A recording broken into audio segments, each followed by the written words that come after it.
যখন অন্ধকার মেঘ আকাশ ঢেকে দিচ্ছিল, মানুষ আতঙ্কে চিৎকার করছিল একটি জায়গার খোঁজে। কিন্তু যে আশ্রয় তারা পেল তা তাদের আসন্ন দুর্যোগের হাত থেকে রক্ষা করতে পারছিল না। দিগন্তের প্রান্তে এক বিশাল ঘূর্ণিঝড় এগিয়ে আসছিল অন্ধকার ভেদ করে। প্রচণ্ড বৃষ্টিপাত সবকিছুকে প্লাবিত করে দিচ্ছিল, এমনকি গাছপালা আর পাহাড়ও এই প্রাকৃতিক দুর্যোগের শক্তির বিরুদ্ধে টিকতে পারেনি এবং পানির নিচে বিলীন হয়ে গিয়েছিল। কিন্তু এই বিশৃঙ্খলার মাঝেও একটি নৌকা পানির উপর ভাসছিল। এই মহাবিপর্যয়ের কোনো প্রভাব তার উপর পড়ছিল না। মনে হচ্ছিল যেন এক অদৃশ্য হাত এটিকে যত্ন সহকারে রক্ষা করছে এবং তাতে থাকা লোকদের নিরাপত্তা নিশ্চিত করছে। এটি কোনো কাকতালীয় ঘটনা বা ভাগ্যের খেলা ছিল না। যেই দিব্য মহাশক্তি এই মহাপ্লাবন পৃথিবীতে এনেছিলেন, তিনি তার নবীকে এই নৌকা তৈরি করতে আদেশ দিয়েছিলেন এবং তিনি এটি এবং এর যাত্রীদের রক্ষা করছিলেন। এই নৌকাটি ছিল বেঁচে থাকা মানুষদের জন্য আশা এবং এক নতুন শুরুর সুসংবাদ। এটি ছিল নবী নূহ আলাইহিস সালামের নৌকা। এটি সম্ভবত মানব ইতিহাসের অন্যতম সর্বাধিক পরিচিত গল্প, যা অসংখ্য চলচ্চিত্রের বিষয়বস্তু হয়েছে। আপনি ভাবতে পারেন যে পুরো বিশ্ব এই গল্পটি আপনার মতোই জানে, কিন্তু গুরুত্বপূর্ণ কিছু পার্থক্য রয়েছে খ্রিস্টান ও ইসলামিক বর্ণনার মধ্যে। আজ আমরা এই গল্পটি দেখব কুরআন ও বাইবেলের দৃষ্টিকোণ থেকে এবং তাদের মধ্যে সাদৃশ্য ও পার্থক্য তুলনা করব। নূহ আলাইহিস সালাম কেমন সংগ্রামের সম্মুখীন হয়েছিলেন, এই ভয়ঙ্কর মহাপ্লাবনের কারণ কি ছিল, ঘটনাগুলো এতদূর কিভাবে পৌঁছালো, নৌকায় থাকা লোকেরা কিভাবে এই বিশাল বিপর্যয় থেকে বাঁচল এবং যখন সব শেষ হয়ে গেল তখন কি ঘটল। যদি প্রস্তুত থাকেন তাহলে শুরু করি। নূহ আলাইহিস সালাম জন্মগ্রহণ করেছিলেন মেসোপটেমিয়া নামক অঞ্চলে। তিনি ছিলেন একজন সম্মানিত, সুপরিচিত এবং নৈতিকভাবে আদর্শবান ব্যক্তি, যিনি বহু বছর ধরে তার জাতির মাঝে বসবাস করছিলেন। কিন্তু যে সমাজে তিনি ছিলেন তা তার থেকে সম্পূর্ণ ভিন্ন ছিল। এটি ছিল এমন এক জাতি যেখানে শক্তিমানরা দুর্বলদের শোষণ করত, যেখানে মানুষ নৈতিক অবক্ষয়ের চূড়ান্ত স্তরে পৌঁছেছিল, যেখানে মন্দ ও অহংকার তাদের হৃদয় দখল করেছিল। তারা তাদের জাতির প্রজ্ঞাবান লোকদের মূর্তি তৈরি করছিল যারা অতীতে মৃত্যুবরণ করেছিল। তারপর তাদের প্রতি ভালোবাসা উপাসনায় রূপান্তরিত হয়েছিল এবং এক পর্যায়ে তারা তাদের প্রকৃত সৃষ্টিকর্তাকে ভুলে গিয়েছিল। এই জাতির কাছেই নূহ আলাইহিস সালাম নবী হিসেবে প্রেরিত হয়েছিলেন। তিনি দিনরাত তাদের সতর্ক করার চেষ্টা করেছিলেন, তাদের ভুল কার্যকলাপ থেকে বিরত রাখতে এবং তাদের তা ছেড়ে দিতে বোঝানোর চেষ্টা করেছিলেন। তার বিখ্যাত নৌকা তৈরির প্রক্রিয়া বাইবেলে উল্লেখ নেই। এই অংশের খুঁটিনাটি সাধারণত কুরআনে পাওয়া যায়। সূরা আল আরাফের ৫৯তম আয়াতে আল্লাহ বলেন, অবশ্যই আমরা নূহকে পাঠিয়েছিলাম তার সম্প্রদায়ের কাছে। অতঃপর তিনি বলেছিলেন, হে আমার সম্প্রদায়, আল্লাহর ইবাদত করো, তিনি ছাড়া তোমাদের আর কোনো সত্য ইলাহ নেই। নিশ্চয়ই আমি তোমাদের উপর মহাদিনের শাস্তির আশঙ্কা করছি। নবী নূহ তার সর্বোচ্চ প্রচেষ্টা চালিয়েছিলেন তার জাতিকে অন্ধকার ও দুর্নীতির অবস্থা থেকে উদ্ধার করতে। অন্যদিকে তার জাতি কখনো অহংকার দেখিয়ে আবার কখনো কানে আঙুল দিয়ে এড়িয়ে চলে যেত। তারা তাদের নবীকে পথভ্রষ্ট বলতো এবং তাকে অপমানজনক কথা বলে ভীত করার চেষ্টা করত। তারা তাদের মিথ্যা বিশ্বাস আঁকড়ে ধরে রেখেছিল এবং বলেছে, তোমরা কখনো পরিত্যাগ করো না তোমাদের উপাস্যদেরকে, পরিত্যাগ করো না ওয়াদ, সুওয়া, ইয়াগুস, ইয়াউক ও নাসরকে। তারা নূহের আহ্বান প্রত্যাখ্যান করল, এই মনে করে যে তিনি কেবল ব্যক্তিগত স্বার্থে এটি করছেন। কিন্তু নূহের উত্তর ছিল অত্যন্ত স্পষ্ট, আর আমি তোমাদের কাছে কোনো পারিশ্রমিক চাই না, আমার পুরস্কার কেবল বিশ্বজগতের প্রতিপালকের কাছ থেকে। তবুও তারা ক্রমাগত নূহকে অসম্মান করার চেষ্টা করছিল। তারা নবী নূহ এবং তার অনুসারীদের নিয়ে উপহাস করছিল। তারা বলল, আমরা কি তোমাকে বিশ্বাস করব যখন তোমার অনুসারীরা সবচেয়ে নিচু শ্রেণীর মানুষজন? তার জাতির সব দোষ ত্রুটি সত্ত্বেও তিনি তাদের প্রতি দয়াদ্র ছিলেন এবং তিনি চেয়েছিলেন তাদের আসন্ন শাস্তি থেকে রক্ষা করতে। কিন্তু খুব অল্প সংখ্যক মানুষই নূহের উপর ঈমান এনেছিল। অন্যরা পথভ্রষ্টই রয়ে গেল এবং দিন দিন তাদের নির্যাতন বাড়াতে লাগলো। পরিস্থিতি সহ্য করার মতো আর ছিল না। বছরের পর বছর ধরে তিনি বুঝতে পেরেছিলেন যে তিনি যতই চেষ্টা করুন না কেন, তার জাতি মূর্তি পূজার পথ থেকে সরে আসবে না। শেষ চেষ্টা হিসেবে তিনি তার প্রতিপালককে স্মরণ করে এই দোয়া করলেন। তিনি বললেন, হে আমার প্রতিপালক, আমার কওম আমাকে অস্বীকার করেছে, সুতরাং আপনি আমার ও তাদের মধ্যে ফয়সালা করে দিন, আর আমাকে ও আমার সাথে যেসব মুমিন আছে তাদেরকে রক্ষা করুন। নবী নূহ, যিনি বহু বছর ধরে তার জাতির জন্য সংগ্রাম করেছিলেন, যিনি শেষ মুহূর্ত পর্যন্ত তাদের থেকে মুখ ফিরিয়ে নেননি, যিনি সকল নির্যাতন ও যন্ত্রণা সহ্য করেছিলেন, তিনি এখন প্রতীক্ষা করছিলেন তার ও তার জাতির মাঝে আল্লাহর রায়ের। তাহলে আল্লাহর সিদ্ধান্ত কি হবে আমরা শিগগিরই তা জানব। কিন্তু তার আগে গল্পের এই অংশটি বাইবেলে কিভাবে বর্ণনা করা হয়েছে তা দেখা যাক। নূহ ছিলেন একজন ধার্মিক ব্যক্তি, তার সময়ের মানুষের মাঝে নিষ্কলুষ এবং তিনি ঈশ্বরের বিশ্বাসের সাথে চলতেন। নূহের ৩ ছেলে ছিল, শ্যাম, হ্যাম ও ইয়াফেত। তখন পৃথিবী ঈশ্বরের দৃষ্টিতে দুর্নীতিগ্রস্ত হয়ে গিয়েছিল এবং তা ছিল হিংসায় পরিপূর্ণ। ঈশ্বর দেখলেন পৃথিবী কিভাবে দুর্নীতিগ্রস্ত হয়ে পড়েছে, কারণ পৃথিবীর সব মানুষ নিজেদের বিপদকামী করেছে। প্রভু দেখলেন মানুষ জাতির অপকর্ম কত বেশি হয়ে গেছে এবং মানুষের অন্তরের চিন্তা ভাবনার প্রবণতা সবসময়ই ছিল মন্দের দিকে। প্রভু অনুতপ্ত হলেন যে তিনি মানুষ সৃষ্টি করেছিলেন পৃথিবীতে এবং তার হৃদয় গভীরভাবে দুঃখিত হয়েছিল। বাইবেলের বর্ণনা অনুযায়ী ঈশ্বরের অনুতাপের ঘটনাগুলো সূত্রপাত হয়েছিল যখন কিছু সত্তা, যাদের বলা হয় ঈশ্বরের পুত্র, মানব নারীদের বিয়ে করতে চেয়েছিল। যখন মানুষের সংখ্যা পৃথিবীতে বাড়তে লাগল এবং তাদের কন্যা সন্তানের জন্ম হতে লাগল, তখন ঈশ্বরের পুত্ররা দেখল যে মানুষের কন্যারা সুন্দর এবং তারা যাকে খুশি বিয়ে করল। এই বিবাহগুলোর মাধ্যমে পৃথিবীতে মন্দ বৃদ্ধি পেল এবং মানুষ অত্যাচারীতে পরিণত হল। তখন প্রভু বললেন, আমি পৃথিবীর মুখ থেকে মুছে ফেলব মানুষ জাতিকে, যাদের আমি সৃষ্টি করেছি, এবং তাদের সঙ্গে প্রাণী, পাখি এবং মাটিতে চলাফেরা করা সব প্রাণীকেও, কারণ আমি অনুতপ্ত যে আমি তাদের সৃষ্টি করেছি। কিন্তু কুরআনে আল্লাহর অনুতাপের কোনো উল্লেখ নেই, বরং বাস্তবত এমন কিছু কখনো হতে পারে না, কারণ অনুতাপ আসে ভুল করা বা ভবিষ্যৎবাণী করতে না পারার দুর্বলতা থেকে। আর ইসলামিক বিশ্বাসে আল্লাহর ধারণা সম্পূর্ণ ও নিখুঁত, সেহেতু এমন ত্রুটিপূর্ণ বৈশিষ্ট্য তার সঙ্গে কখনো সম্পর্কযুক্ত হতে পারে না। অবশেষে দীর্ঘ প্রতীক্ষার পর আল্লাহর আদেশ এসে গেল।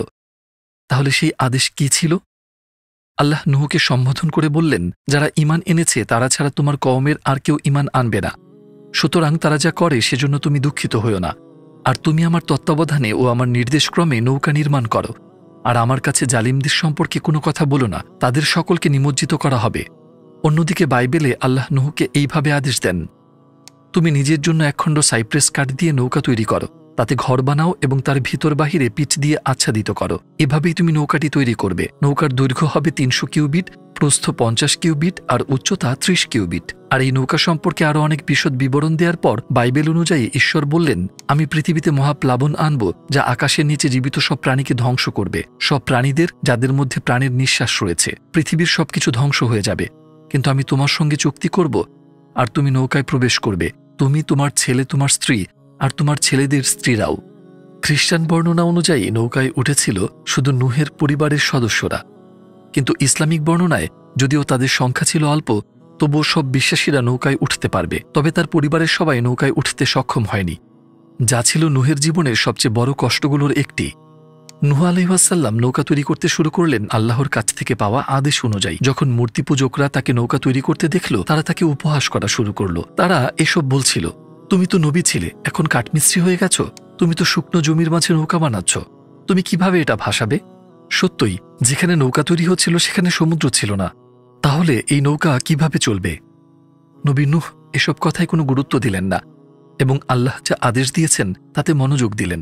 তিনি ভালো করেই জানতেন তার প্রভু অসীম শক্তির অধিকারী, সবকিছু করতে সক্ষম, এবং তিনি তার প্রতিশ্রুতি কখনো ভঙ্গ করেন না। তাই তিনি নির্মাণ চালিয়ে যেতে লাগলেন।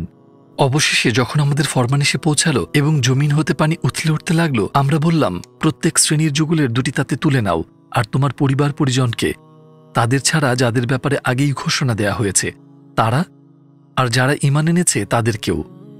আর তার সাথে অল্প সংখ্যকই ঈমান এনেছিল। নৌকার অবতরণের স্থানে জীবন টিকিয়ে রাখার জন্য তাকে প্রতিটি জীবের একজোড়া নৌকায় তুলতে আদেশ দেওয়া হয়েছিল। একই রকম আদেশ বাইবেলেও রয়েছে, তবে এক চমকপ্রদ পার্থক্য সহ। এই আদেশ দুটি ভিন্ন অনুচ্ছেদে বর্ণিত, কিন্তু প্রাণীর জোড়ার সংখ্যা 2 জায়গায় 2 রকম। তুমি সব জীবের একজোড়া নর ও নারী নৌকায় নিয়ে আসবে, যাতে তারা তোমার সঙ্গে বাঁচতে পারে। তবে 7ম অধ্যায়ে আদেশ এভাবে দেওয়া হয়েছে, প্রতিটি পরিচ্ছন্ন প্রাণীর 7 জোড়া নাও, একটি পুরুষ ও তার সঙ্গিনী, আর প্রতিটি অপবিত্র প্রাণীর 1 জোড়া, একটি পুরুষ ও তার সঙ্গিনী, এবং প্রতিটি প্রকারের পাখির 7 জোড়াও, পুরুষ ও স্ত্রী, যাতে পৃথিবীতে তাদের বংশ চলতে পারে। প্রথম অনুচ্ছেদে 1 জোড়া প্রাণী, দ্বিতীয় অনুচ্ছেদে 7 জোড়া প্রাণী। নূহ তার প্রভুর আদেশ মতো সবকিছু ঠিকঠাক করলেন, এবং এখন সময় এসে গেছে। মহাপ্লাবনের আগমন সূচিত করতে আল্লাহ ভূপৃষ্ঠ থেকে পানি উচ্চারিত করে দিলেন। বাইবেল অনুযায়ী তখন নূহের বয়স ছিল 600 বছর, কিন্তু কুরআনের বর্ণনায় উক্ত ঘটনার সময় পর্যন্ত তিনি তার জাতির মধ্যে 950 বছর ধরে অবস্থান করেছিলেন। বাইবেল বলে সেটি ছিল সেই বছরের 2য় মাসের 17তম দিন। নূহ আলাইহিসসালামের সঙ্গে বিশ্বাসীরা ও প্রাণীদের জোড়া নৌকায় উঠে পড়ল। তারপর আকাশে অন্ধকার মেঘ জমল এবং ভয়ঙ্কর এক বৃষ্টি নিয়ে এলো। যখন পানি বাড়তে লাগল, জমিতে স্থির হয়ে থাকা নৌকাটি ধীরে ধীরে ভেসে উঠতে লাগল। নূহের জাতি, যারা তাকে বিশ্বাস করতে অস্বীকার করেছিল এবং তার পুরো নবুয়তের সময় তাকে কষ্ট দিয়েছিল, তারা হতভম্ব হয়ে বুঝতে পারল তাদের কৃতকর্মের ভয়ানক মূল্য দেওয়ার সময় এসে গেছে। তারা পালানোর জায়গা খুঁজতে লাগল, কিন্তু তা ব্যর্থ ছিল। যেন আকাশ ছিদ্র হয়ে গেছে, পানি প্রচণ্ডভাবে নেমে আসছিল, এবং জমির প্রস্রবণগুলো ফেটে গিয়েছিল। আল্লাহ এই বিশাল বন্যা পাঠাচ্ছিলেন এক জাতির উপর যারা বহু বছর ধরে তার নবীকে অত্যাচার করেছে, এক জাতি যারা দীর্ঘ সময় ধরে নিজেদের অবস্থানে অনড় ছিল। এই ঘটনা এক শিক্ষা হিসেবে ভবিষ্যৎ প্রজন্মের জন্য গল্প হয়ে থাকবে। বাইবেল অনুযায়ী নুহের সব সন্তান নৌকায় ছিল, কিন্তু কুরআন বলে তার এক ছেলে নৌকায় ওঠেনি, কারণ সে নুহের প্রতি বিশ্বাস আনেনি। কুরআনে তার নাম উল্লেখ করা হয়নি, কিন্তু তার ও নুহের মধ্যে কথোপকথন এইভাবে বর্ণিত হয়েছে। পর্বত সদৃশ্য তরঙ্গমালার মধ্য দিয়ে তা তাদেরকে নিয়ে বয়ে চলল। তখন নুহ তার পুত্রকে, যে তাদের থেকে আলাদা হয়ে গিয়েছিল, ডাক দিয়ে বলল, হে আমার প্রিয় পুত্র, আমাদের সঙ্গে আরোহণ করো, কাফিরদের সঙ্গে থেকো না। সে বলল, আমি এক্ষুনি পাহাড়ে আশ্রয় নেব যা আমাকে পানি থেকে রক্ষা করবে। নূহ বলল, আজ আল্লাহর হুকুম থেকে কোনো কিছু রক্ষা করতে পারবে না, অবশ্য আল্লাহ যার প্রতি দয়া করবেন সে রক্ষা পাবে। অতঃপর ঢেউ তাদের দুজনের মাঝে আড়াল করলো, আর সে ডুবে যাওয়া লোকেদের মধ্যে সামিল হয়ে গেল। একজন পিতা সেই পরিস্থিতিতে থাকা কল্পনা করুন, আর তিনি কেবল বলেননি আমার ছেলে, তিনি বলেছেন আমার প্রিয় পুত্র। তিনি তার প্রতি অতিরিক্ত ভালোবাসা ও মমতা দেখিয়েছেন। সব দুঃখ কষ্ট সহ্য করার পরেও তিনি দেখলেন তার সন্তানের এমন আচরণ, এবং তারপর তাকে ডুবে যেতে। নুহের জন্য এটা কতটা বিধ্বংসী হতে পারে কল্পনা করুন। যখন আকাশের ঝড় আরও প্রবল হতে লাগলো, নৌকার যাত্রীরা যেই জাহাজে ছিল তা ছিল বাঁচার একমাত্র উপায়, আর তা আল্লাহর রহমতে পাহাড় সম ঢেউ প্রতিহত করছিল। বিশ্বাসীদের ভরা এই নৌকার নেতা হিসেবে নূহ ঝড় চলাকালীনও তার দায়িত্ব পালন করে যাচ্ছিলেন। বন্যা বহুদিন স্থায়ী হয়েছিল। নৌকার দোল খাওয়া ডেকে প্রতিটি দিন ছিল ঈমানদারদের জন্য এক ধৈর্যের পরীক্ষা। যদিও তারা শারীরিক ও মানসিকভাবে ক্লান্ত হয়ে পড়েছিল, এই দীর্ঘ অপেক্ষায় তাদের ঈমান তাদের শক্তি দিয়েছিল সহ্যের ও অগ্রসর হওয়ার। অবশেষে আকাশ পরিষ্কার হয়ে উঠল এবং বন্যা সেই ভয়ঙ্কর রাগ থেমে গেল। আল্লাহ নিরাপদে নৌকাটি একটি পাহাড়ের চূড়ায় স্থাপন করলেন। কুরআনে এই মুহূর্তটি এইভাবে বর্ণিত, হে জমিন, তোমার পানি গিলে ফেলো, আর হে আকাশ, থামো। অতঃপর পানি জমিনে বসে গেল, কার্য সমাপ্ত হল। নৌকা যদি পর্বতে এসে ভিড়ল, আর বলা হলো, জালিম লোকেরা ধ্বংস হোক। আর বাইবেল এই বিষয়ে যা বলে তা হল, পানি ধীরে ধীরে পৃথিবী থেকে সরে যেতে লাগল। 150 দিনের পরে পানি কমে গেল, আর সপ্তম মাসের 17তম দিনে নৌকাটি আরারাত পাহাড়ে থেমে গেল। কিন্তু প্রশ্ন হল, এই বন্যা কি পুরো পৃথিবীতে হয়েছিল, নাকি এটি কেবল নির্দিষ্ট একটি অঞ্চলকে প্রভাবিত করেছিল? যেখানে বাইবেল স্পষ্ট করে বলে যে এটি পুরো পৃথিবীকে ঢেকেছিল, সেখানে কুরআন এই বিষয়টি অনির্ধারিত রেখেছে। কেউ কেউ এটিকে বিশ্বজনীন বন্যা হিসেবে ব্যাখ্যা করেছেন, আবার অন্যরা বলছেন এটি একটি আঞ্চলিক ঘটনা ছিল। কিন্তু যখন বিষয়টি আকাশ ও পৃথিবীর সৃষ্টিকর্তা সম্পর্কে এবং তার একটি মহান মুজিজা নিয়ে, তখন কতটুকু এলাকা প্রভাবিত হয়েছিল তা নিয়ে বিতর্ক অর্থহীন হয়ে যায়। কারণ যিনি অসীম শক্তির অধিকারী, তার জন্য উভয়টি সমান সহজ। কিন্তু আমাদের মনোযোগ দেওয়া উচিত এই ঘটনার অন্তর্নিহিত বার্তার দিকে। নৌকা পাহাড়ে অবতরণ করার পরের ঘটনাগুলো বাইবেলে এভাবে বর্ণিত হয়েছে। তারপর নূহ একটি বেদি নির্মাণ করলেন প্রভুর জন্য, এবং পরিচ্ছন্ন প্রাণী ও পরিচ্ছন্ন পাখিদের কিছু নিয়ে তিনি তাতে উৎসর্গ করলেন। প্রভু সেই সুগন্ধ অনুভব করলেন এবং মনে বললেন, মানবজাতির কারণে আমি আর কখনো পৃথিবীকে অভিশপ্ত করব না। যদিও মানুষের হৃদয়ের প্রবণতা শৈশব থেকেই মন্দ, আমি আর কখনো সব জীবকে ধ্বংস করব না যেমনটা আমি করেছিলাম। আপনার যদি জেনেসিসের 6 নম্বর অধ্যায়ের কথা মনে থাকে, সেখানে বলা হয়েছিল ঈশ্বর মানুষ সৃষ্টি করে অনুতপ্ত হয়েছিলেন এবং তাই তিনি তাদের ধ্বংস করার সিদ্ধান্ত নিয়েছিলেন। এখানে 8ম অধ্যায়ে দেখা যায় যেন তিনি ক্রোধের মুহূর্তে বন্যা আনলেন। সবশেষে এক সুগন্ধ দ্বারা তিনি শান্ত হলেন এবং বুঝলেন তিনি ভুল করেছেন। অনুতাপ অনুভব করা, রাগে হঠকারী সিদ্ধান্ত নেওয়া, ভুল করা, এ ধরনের বিষয় সৃষ্টিকর্তার ব্যাপারে কিভাবে কল্পনা করা যায়? আরেকটি আশ্চর্যজনক বাইবেলীয় বর্ণনায় 9ম অধ্যায়ে বলা হয়েছে, নূহ মাটির একজন মানুষ একটি বাগান রোপণ করলেন। তিনি যখন তার তৈরি মদ পান করলেন, তখন মাতাল হয়ে পড়লেন এবং তার তাঁবুর মধ্যে নগ্ন অবস্থায় শুয়েছিলেন। হাম, কনআনের পিতা, তার বাবাকে নগ্ন দেখে ফেলল এবং বাইরে গিয়ে তার 2 ভাইকে বলল। তখন শ্যাম ও ইয়াফেত একটি কাপড় নিল এবং তাদের কাঁধে রাখল। পিছন দিকে হেঁটে গিয়ে তাদের বাবার নগ্ন দেহ ঢেকে দিল। তারা মুখ ফিরিয়ে রাখল যাতে তারা তার বাবাকে নগ্ন না দেখে। এই ঘটনা সংক্ষেপে বললে, নূহের এক ছেলে হাম তার ভাইদের বলেন বাবার অবস্থা দেখে কিছু করতে। তারা এসে একটি কাপড় দিয়ে তাদের বাবাকে ঢেকে দেয়। কিন্তু এরপর ঘটে এক বিস্ময়কর ব্যাপার। চলুন দেখি। নূহ যখন মদ থেকে জ্ঞান ফিরে পান এবং তার ছোট ছেলের কীর্তির কথা জানতে পারেন, তিনি বলেন, কনআন অভিশপ্ত হোক, সে তার ভাইদের মধ্যে সবচেয়ে নিচু দাস হবে। তিনি আরও বললেন, শ্যামের ঈশ্বর প্রভুকে ধন্যবাদ, কনআন শ্যামের দাস হোক। আল্লাহ ইয়াফেতের রাজত্ব বাড়িয়ে দিন। ইয়াফেত শ্যামের তাঁবুতে বাস করুক, আর কনআন ইয়াফেতের দাস হোক। প্রথমত লক্ষ্য করুন, একজন নবীর ব্যাপারে মদ্যপান করে নগ্ন হয়ে যাওয়া এমন ঘটনা মেনে নেওয়া কতটা অশোভন ব্যাপার। দ্বিতীয়ত, এই অনুচ্ছেদে হাম তার ভাইদের ডেকে বাবার লজ্জাজনক অবস্থার সমাধান করতে বলেন, যা প্রকৃতপক্ষে কোনো ভুল কাজ নয়, বরং একটি ইতিবাচক কাজ। তবুও আশ্চর্যজনকভাবে অভিশাপ হামকে করা হয়নি, বরং তার ছেলে কনানের উপর দেওয়া হয়, যার এই ঘটনায় কোনো ভূমিকা ছিল না। এটা কোনোভাবেই গ্রহণযোগ্য নয় যে একজন নবী, যিনি ন্যায়ের প্রতীক ও আদর্শ, তিনি এমন কাজ করতে পারেন। আরও অবাক করার বিষয় হল, ঈশ্বর এমন কাজকে মানবজাতির জন্য একটি উত্তম উদাহরণ হিসেবে দেখাতে চাইবেন। কিন্তু সবচেয়ে কষ্টের বিষয় হল, মধ্যযুগে এই অভিশাপকে কেন্দ্র করে যেসব ঘটনা ঘটেছে তা। এই কথাগুলো খেয়াল করুন। কনআন অভিশপ্ত হোক, কনআন শ্যামের দাস হোক, কনআন ইয়াফেতের দাস হোক। 1500 শতক ও এর পর থেকে একটি বিশ্বাস ছড়িয়ে পড়ে যে এই অভিশাপই নাকি কৃষ্ণবর্ণের কারণ। এই বাইবেলীয় অংশটি ব্যবহার করা হয়েছিল আফ্রিকার কৃষ্ণাঙ্গদের দাসত্বকে ন্যায়সঙ্গত করার জন্য।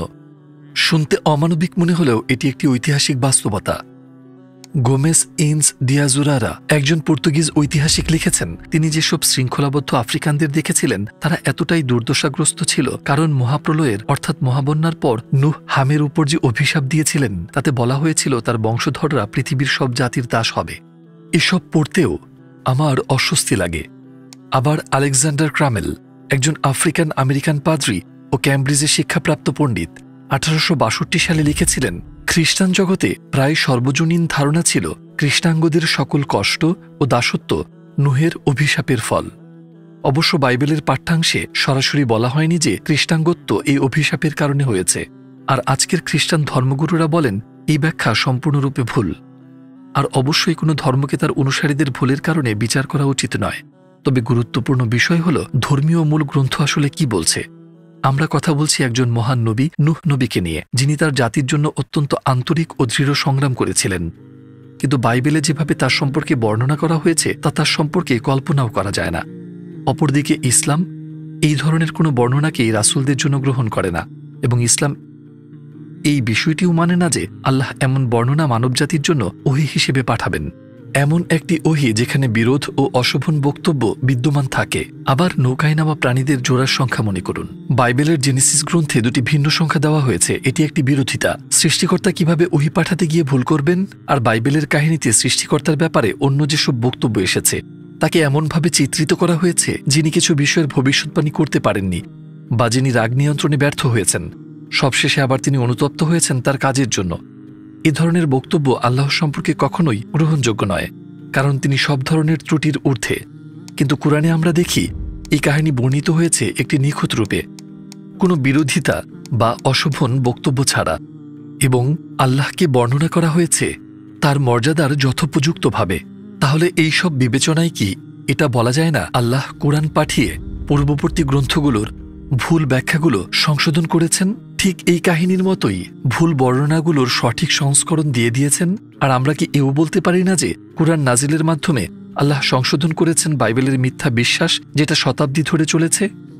আর কুরআন তাও সংশোধন করেছে যিশু সম্পর্কে খ্রিস্ট ধর্মে যে ভ্রান্ত বিশ্বাস প্রবেশ করেছিল, তার সৃষ্টিকর্তা হওয়ার মিথ্যাকে অস্বীকার করে ঘোষণা দেন তিনি ছিলেন আল্লাহর প্রেরিত মহান রাসূলদের একজন। আমরা সবাই চলছি একটি নির্দিষ্ট পথে, একটি বিশাল জাহাজে ভর করে, যার নাম পৃথিবী। আর আমাদের সমুদ্র হল এই বিশাল মহাকাশ। ইতিহাস জুড়ে নূহ আলাইহিসসালামের মতো হাজারো নবী রাসূল এই জাহাজে মানবতাকে নেতৃত্ব দিয়েছেন। ঈসা আলাইহিসসালামও তাদেরই একজন ছিলেন। তারা সকলে মানুষকে সত্যের কাছে আনার চেষ্টা করেছেন। কিন্তু যখন যিশু আলাইহিসসালামের নিয়ে আসা প্রকৃত বিশ্বাস বিকৃত হয়ে গেল, তখন এই জাহাজ তুলে দেওয়া হলো শেষ নেতার হাতে। এই তুলনাগুলোর আলোকে আপনি কি মনে করেন না যে এই শেষ নেতা হচ্ছেন রাসূল মুহাম্মদ সাল্লাল্লাহু আলাইহি ওয়াসাল্লাম, আর আমাদের কম্পাস হচ্ছে পবিত্র কুরআন?